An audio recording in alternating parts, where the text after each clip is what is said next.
सांगतो पहा. हा, झोपा येऊ नये म्हणून सांगतो. अदानी सिद्धांतही पटेल.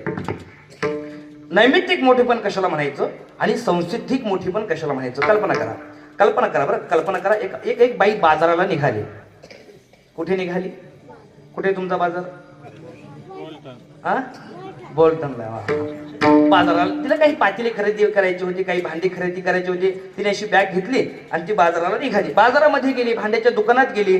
तिने वेगवेगळ्या प्रकारची पातेली खरेदी केली महाराज. वेगवेगळ्या प्रकारची, वेगवेगळ्या धातूचे आहेत, वेगवेगळ्या किमतीचे आहे. काय पितळीची जसं घेतली महाराज.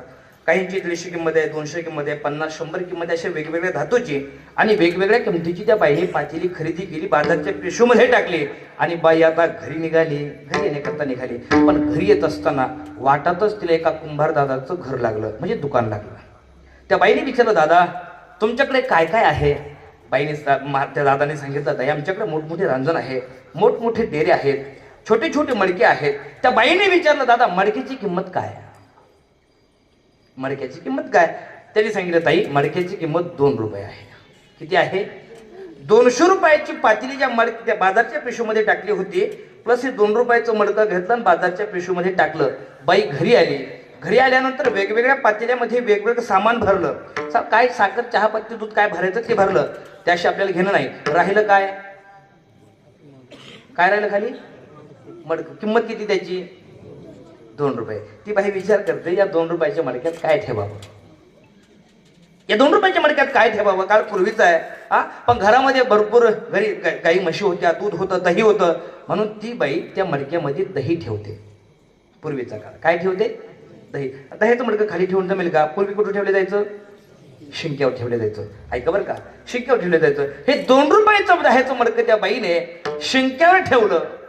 2 रुपये दह्याचं मडकं शिंक्यावर गेल्यानंतर हे 200 रुपयाचं पितळीचं भगुन स्टीलच्या भगुण्याला म्हणू लागलं, आपली किंमत 200.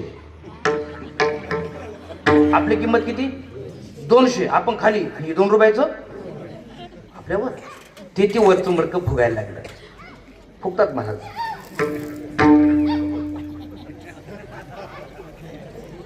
विठाला विठाला.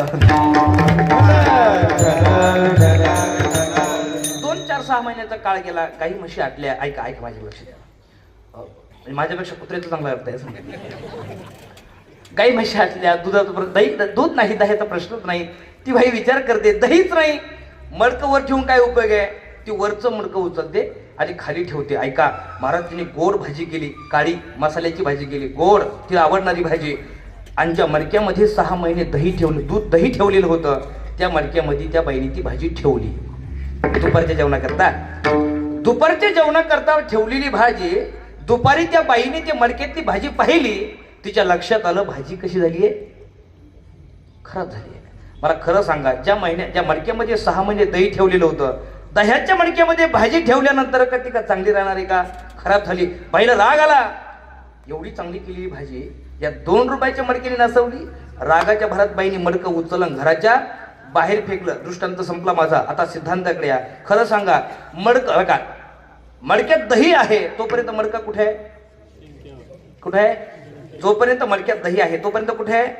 एकदा का दही संपलं, मडकं घरात नाही, घराच्या बाहेर. तसं जोपर्यंत या देहात आत्मा आहे तोपर्यंत या देहाला किंमत आहे. ऐका बरं का, दही दही आत्मा, जोपर्यंत या देहात आत्मा आहे तोपर्यंत या देहाला किंमत आहे. एकदा की याच्यातील आत्मा निघून गेला की याला सुद्धा सरळ स्मशानामध्ये नेतात, कुठंच ठेवत नाही. म्हणून देहाचं मोठेपण नैमित्तिक म्हणा. आणि जो आत्मा कधीच मरत नाही, कधी जळत नाही, कधी वाळत नाही, कधी भिजत नाही, अशा आत्म्याचं मोठेपण संसिद्धिक म्हणा. अशा संसिद्धिक मोठेपणातले आमचे संत असतात. म्हणून तुकोबराय त्यांचं वर्णन करतात. विठाला विठाला.